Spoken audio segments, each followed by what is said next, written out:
What is evidence tampering?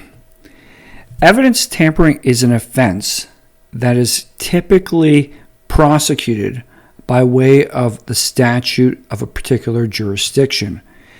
And that statute would specify that tampering with evidence, fabricating evidence, the concealment or destruction of evidence for the purposes of impairing the availability of such evidence, either for an investigation or proceeding or trial, is a criminal offense.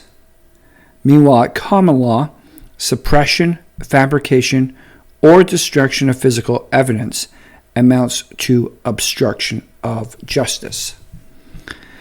So for something to be destroyed within the context of a tampering, within the specific evidence statute, you're going to need to look at that particular statute for the jurisdiction in which the asserted offense occurred. And the evidentiary value of the item must be ruined, and a mere abandonment of evidence does not by itself amount to criminal tampering with the evidence. So what we can look at is some statutes with respect to tampering with or fabricating physical evidence. And some of those statutes talk about the various aspects involved in such areas. So a person would commit the offense if knowing, and this is important that they know, that an investigation or official proceeding, which can be a trial, is pending or in progress, and that person either alters, destroys, or conceals any records, documents, or things with the intent to impair its verity, legibility, or availability as evidence in the investigation or official proceeding, or makes presence or uses any record, document, or thing with knowledge of its falsity and with intent to affect the course or outcome of the investigation or official proceeding. As such, we're typically looking at two elements, and in the criminal sphere, those elements must be demonstrated to have occurred beyond a reasonable doubt.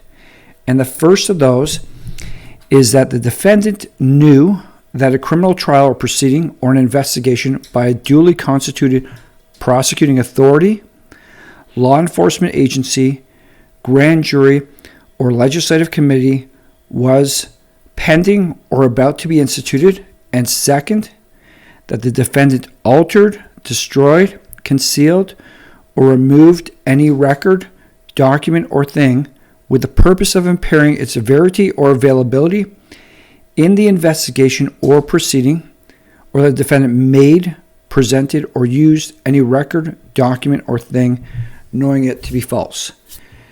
Naturally, the critical element with these kind of statutory matters is that you have to look at the specific statute for the jurisdiction in which the purported transaction occurred and the application of the law in that particular jurisdiction for purposes of determining tampering with evidence or fabricating of evidence. Thank you.